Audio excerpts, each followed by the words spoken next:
Next question.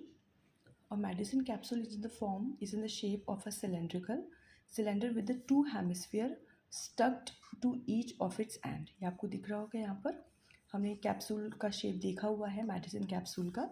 वो जो यहाँ पे बीच का जो पार्ट रहता है वो रहता है सिलेंडर एंड द एंड जो दो एंड्स रहते हैं it is in the hemispherical shape. इस शेप में रहता है.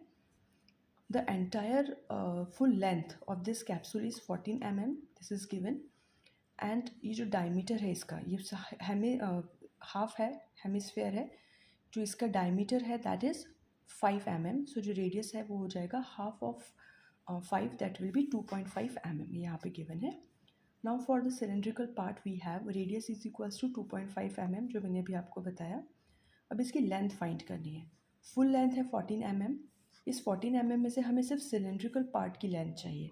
तो इस 14 mm में से हमने यहाँ का रेडियस 2.5 एंड दिस रेडियस 2.5 को माइनस कर दिया. सो 2.5 plus 2.5 is 5.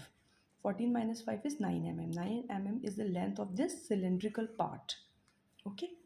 Now total surface area of the capsule. हमें इस पूरा का टोटल सरफेस एरिया फाइंड करना है.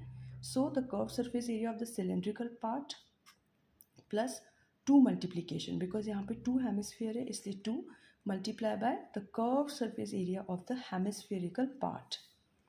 अब सिलेंड्रिकल पार्ट का होता है 2πRH formula multiply by 2 because there are 2 hemisphere and the curve surface area of hemisphere is 2πr². We have all the values.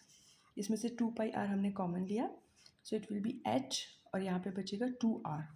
Put all the values. Pi is 22/7, r is 5/2, h हमने 9 अभी यहाँ पे height find out की है.